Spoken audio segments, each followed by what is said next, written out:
Hey everybody, this is Pastor Megan and I am at the Lewak coffee farm, about to try some coffee.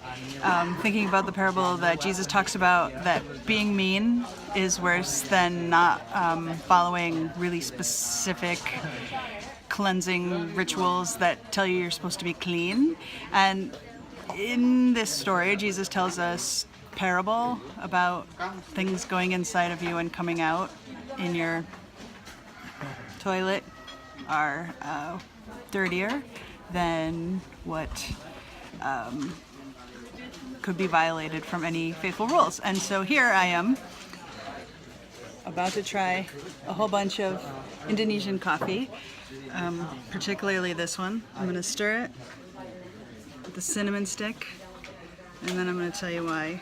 Because every parable that Jesus has ever told can be outproved or disproved, right, by something in science or something that happens in a part of the world that maybe Jesus didn't know about.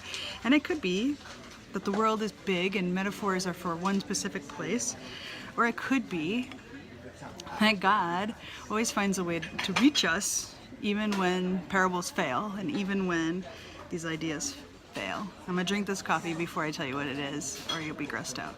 Okay, here we go. Tastes exactly like coffee. So this is coffee that has been digested by an animal called a Lewak. Let me show you. It kind of looks like this guy. And then it comes out in his poo. But don't worry, James, I know you're freaking out. There are many shells to the coffee bean, right? So there's several shells that come off after they retrieve the bean from the poo and before they brew it and before they put it into the coffee. But what if what comes out of you isn't dirtier than Jesus thought? And this is Pastor Megan drinking coffee to prove to you again that God loves you bigger than what you could expect.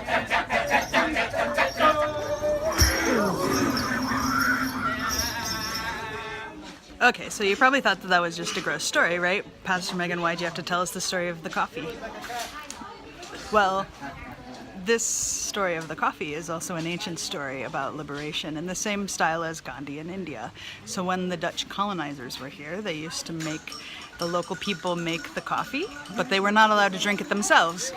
And so the only way they could have the coffee was to collect it from the poo after the animal ate it. And so it was their way to maintain their connection and be able to have something that was against the rules and still enjoy it. This one's my favorite. It has coconut in it. I share you this story. Does it make more sense now? If a political leader is getting you down, you know that you might, I guess, have to drink poo coffee for a little while, but you cannot be defeated. You cannot be defeated. If you set yourself to knowing that you will survive, to tolerance and nonviolence, you can still drink coffee. It's not the same, I know. It's still poo coffee. But we can find light in the deep darkness, and we can find coffee in the poo. Take care, everybody.